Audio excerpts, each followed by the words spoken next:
आज 70,000 से ज्यादा युवाओं को भारत सरकार के विभिन्न विभागों में सरकारी नौकरी का नियुक्ति पत्र मिल रहा है। आप सभी ने कड़ी मेहनत से यह सफलता हासिल की है। मैं आपको और आपके परिवार को बहुत बहुत बधाई और शुभकामनाएं देता हूं। कुछ ही दिन पहले गुजरात में भी ऐसा ही हजारों लोगों को रोजगार देने वाला रोजगार मेले का आयोजन हुआ था। इसी महीने असम में भी एक बड़े रोजगार मेले का आयोजन किया जा रहा है। भारत सरकार और के रोजगार मेले युवाओं के प्रति हमारे कमिटमेंट को दर्शाते हैं। साथियों, बीते 9 वर्षों में भारत सरकार ने सरकारी भर्ती प्रक्रिया को ज्यादा तेज करने, ज्यादा पारदर्शी और निष्पक्ष बनाने को भी प्राथमिकता दी है। पहले स्टाफ सिलेक्शन बोर्ड आवेदन करना ही बहुत मुश्किल होता था। एक एप्लीकेशन फॉर्म लेने के लिए घंटों लाइन में लगो रहो, डॉक्यूमेंट्स को अटैच करवाने के लिए गैजेटेड ऑफिसर्स को खोजो, फिर एप्लीकेशन को डाक द्वारा भेजा जाता था और इसमें यह भी पता नहीं चलता था कि वो एप्लीकेशन समय पर पहुंची या नहीं पहुंची, जहां पहुंचना था वहां पहुंची कि नहीं पहुंची। आज आवेदन करने से लेकर नतीजे आने तक की पूरी प्रक्रिया ऑनलाइन हो गई है। आज डॉक्यूमेंट को सेल्फ अटेस्ट करना भी पर्याप्त होता है। ग्रुप सी और ग्रुप डी के पदों पर भर्ती के लिए इंटरव्यू भी खत्म हो गए हैं। इन सारे प्रयासों का सबसे बड़ा फायदा यह हुआ है कि भ्रष्टाचार या भाई भतीजावाद की संभावनाएं खत्म हो गई हैं। साथियों, आज का दिन एक और वजह से बहुत विशेष है। 9 साल पहले आज के ही दिन 16 मई को लोकसभा के चुनाव के नतीजे आए थे। तब पूरा देश उत्साह, उमंग और विश्वास से झूम उठा था। सबका साथ, सबका विकास के मंत्र के साथ कदम बढ़ाने वाला भारत आज विकसित भारत बनने के लिए प्रयास कर रहा है। जैसे 9 साल पहले 16 मई को लोकसभा के चुनाव के नतीजे आए थे, वैसे ही आज एक और भी महत्वपूर्ण दिन है। आज हमारे एक महत्वपूर्ण प्रांत, हिमालय की गोद में बसा हुआ सिक्किम प्रांत का भी स्थापना दिवस है। साथियों, इन 9 वर्षों के दौरान रोजगार की नई संभावनाओं को केंद्र में रख करके सरकार की नीतियां तैयार की गई। आधुनिक इंफ्रास्ट्रक्चर का निर्माण हो, ग्रामीण क्षेत्रों का विकास हो या फिर जीवन से जुड़ी सुविधाओं का विस्तार हो, भारत सरकार की हर योजना, हर नीति युवाओं के लिए रोजगार के नए अवसर बना रही है। साथियों, बीते 9 वर्षों में भारत सरकार ने कैपिटल एक्सपेंडिचर पर करीब करीब 34 लाख करोड़ रुपए खर्च किए हैं मूलभूत सुविधाओं के लिए। इस साल के बजट में भी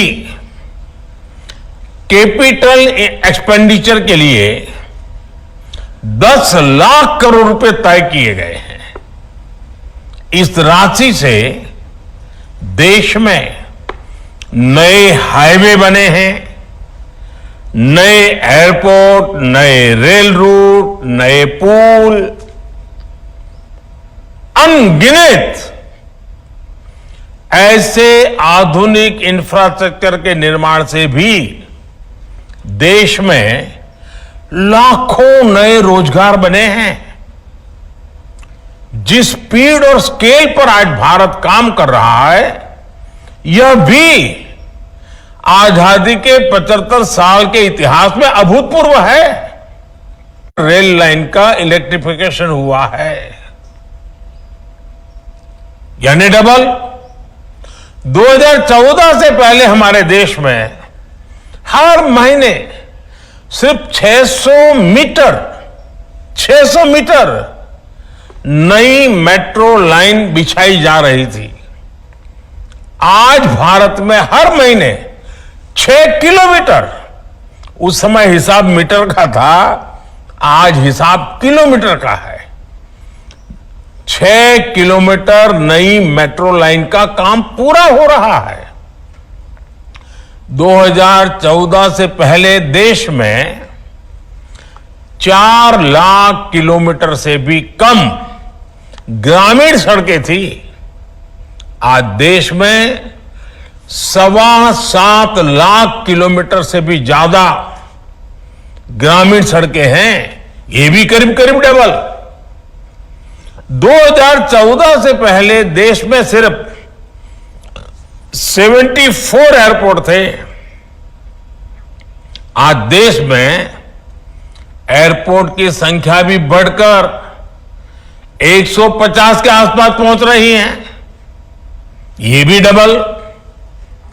बीते 9 वर्षों में देश में गरीबों के लिए जो 4 करोड़ पक्के घर बनाए गए हैं, उन्होंने भी रोजगार के अनेक नए अवसर बनाए हैं। गांव गांव में खुले 5 लाख कॉमन सर्विस सेंटर आज रोजगार का बड़ा माध्यम बने हैं। युवाओं को विलेज लेवल एंटरप्रेन्योर्स बना रहे हैं। गांवों में 30,000 से ज्यादा पंचायत भवन बने हैं, या फिर 9 करोड़ घरों को पानी के कनेक्शन से जोड़ना, ये सभी अभियान बड़े पैमाने पर रोजगार पैदा कर रहे हैं। देश में आ रहा विदेशी निवेश हो या फिर भारत से रिकॉर्ड एक्सपोर्ट, ये देश के कोने कोने में रोजगार। साथियों, बीते 9 वर्षों में नेचर ऑफ जॉब में भी बहुत तेजी से बदलाव आया है। बदलती हुई इन परिस्थितियों में युवाओं के लिए नए सेक्टर्स उभर कर आए हैं। केंद्र सरकार इन नए सेक्टर्स को भी निरंतर सपोर्ट कर रही है। इन 9 वर्षों में देश ने स्टार्टअप कल्चर की नई क्रांति देखी है। 2014 में देश में जहां कुछ 100 स्टार्टअप थे, वहीं इनकी संख्या आज 1 लाख स्टार्टअप तक पहुंच रही है। और अनुमान यह है इन स्टार्टअप्स ने कम से कम 10 लाख युवाओं को रोजगार दिया है। साथियों, इन 9 वर्षों में देश ने कैब एग्रीगेटर्स यानी ऐप के जरिए टैक्सी को भारतीय शहरों की नई लाइफलाइन बनते देखा है। इन 9 वर्षों में ऑनलाइन डिलीवरी का एक ऐसा नया सिस्टम तैयार हुआ है जिसने लाखों युवाओं को रोजगार दिए हैं। इन 9 वर्षों में ड्रोन सेक्टर में नया उछाल आया है। फर्टिलाइजर के छिड़काव से लेकर दवाइयों की सप्लाई तक में ड्रोन का इस्तेमाल बढ़ रहा है। इन 9 वर्षों में सिटी गैस डिस्ट्रीब्यूशन सिस्टम 60 शहरों से आगे बढ़कर 600 से भी ज्यादा शहरों में पहुंच गया है।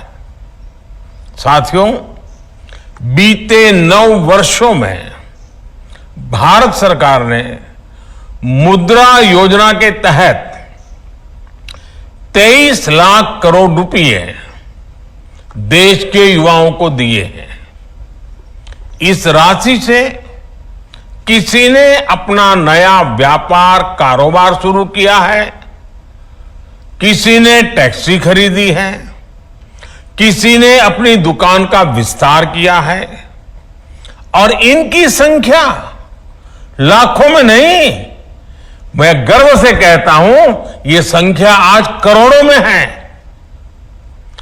करीब करीब 8 से 9 करोड़ लोग ऐसे हैं जिन्होंने मुद्रा योजना की मदद से पहली बार अपना स्वतंत्र काम शुरू किया है।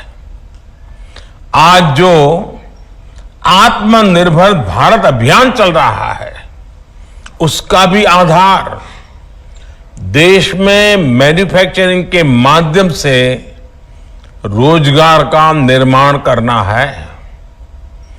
पीएलआई स्कीम के तहत केंद्र सरकार मैन्युफैक्चरिंग के लिए करीब 2 लाख करोड़ रुपए की मदद दे रही है।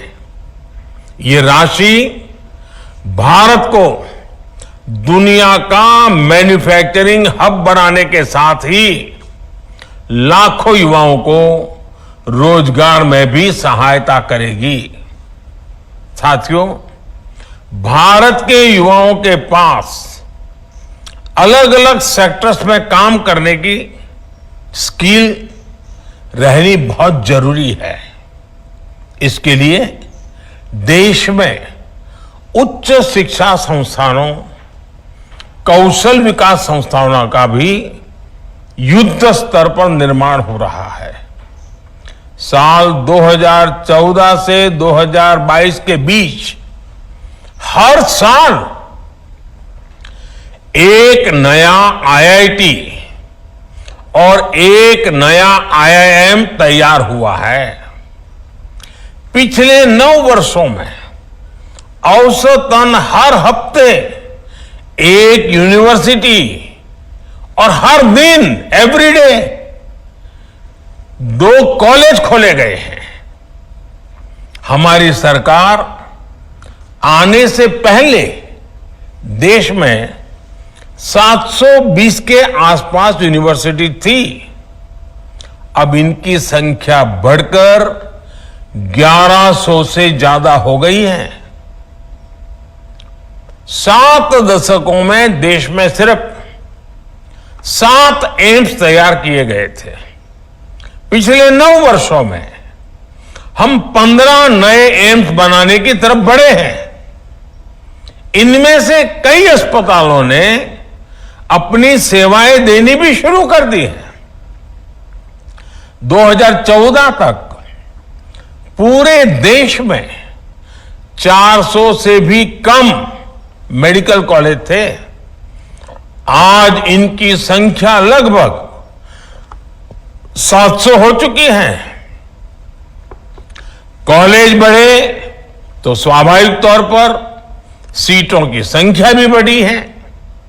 युवाओं के लिए उच्च शिक्षा की पढ़ाई के अवसर बढ़े हैं।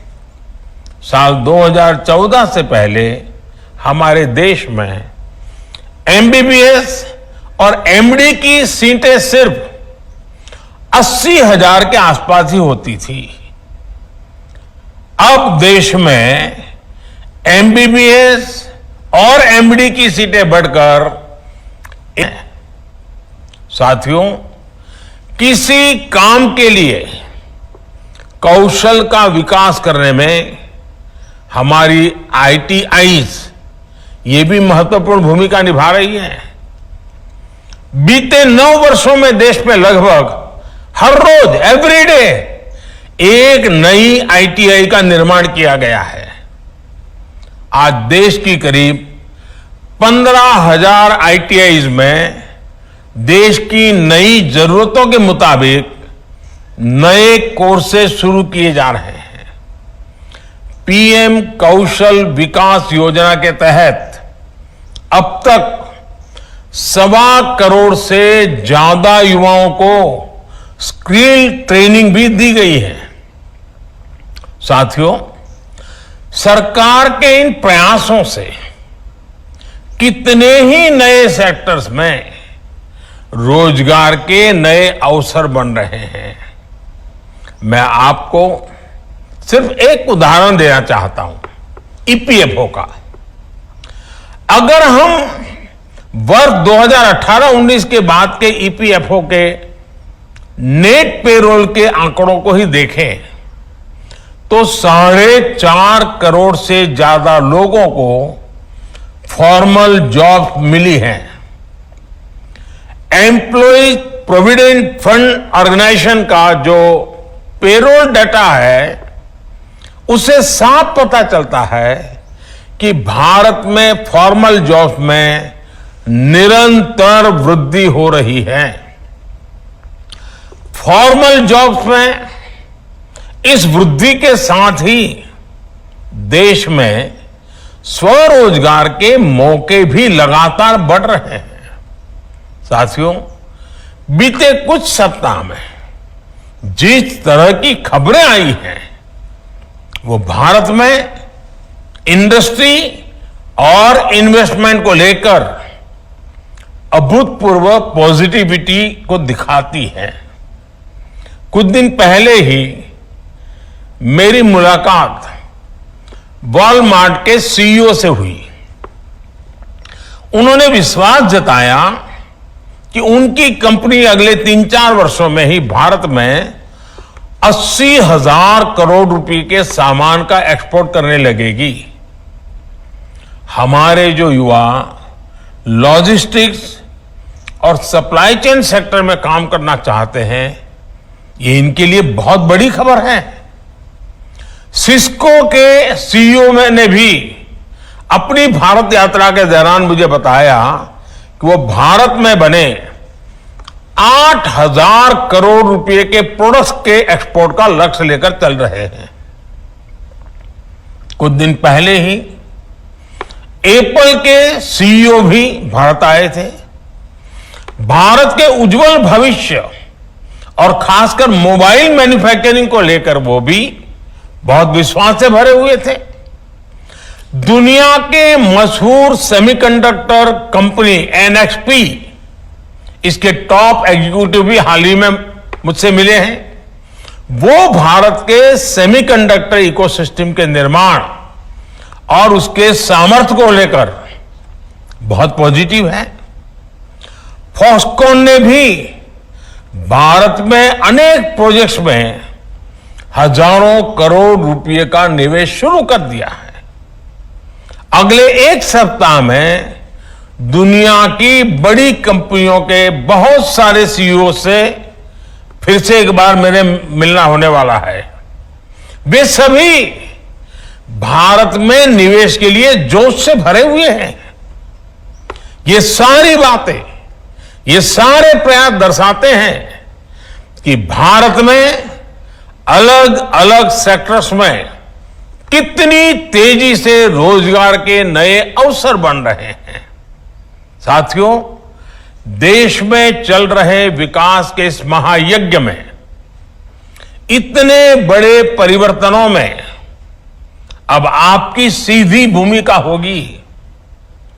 अगले 25 वर्षों में आपको अपने दायित्वों को पूरा करने के साथ साथ विकसित भारत के संकल्पों को भी साकार करना है।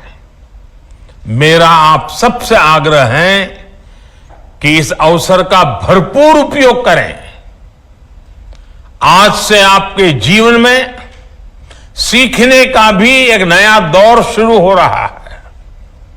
सरकार का बहुत जोर अपने कर्मचारियों के नए स्किल डेवलपमेंट पर भी है। इसी को ध्यान में रखते हुए ऑनलाइन लर्निंग प्लेटफॉर्म iGOT कर्मयोगी शुरू किया गया है। इस प्लेटफॉर्म पर कई तरह के कोर्सेज उपलब्ध हैं। आप उनका पूरा उपयोग करें।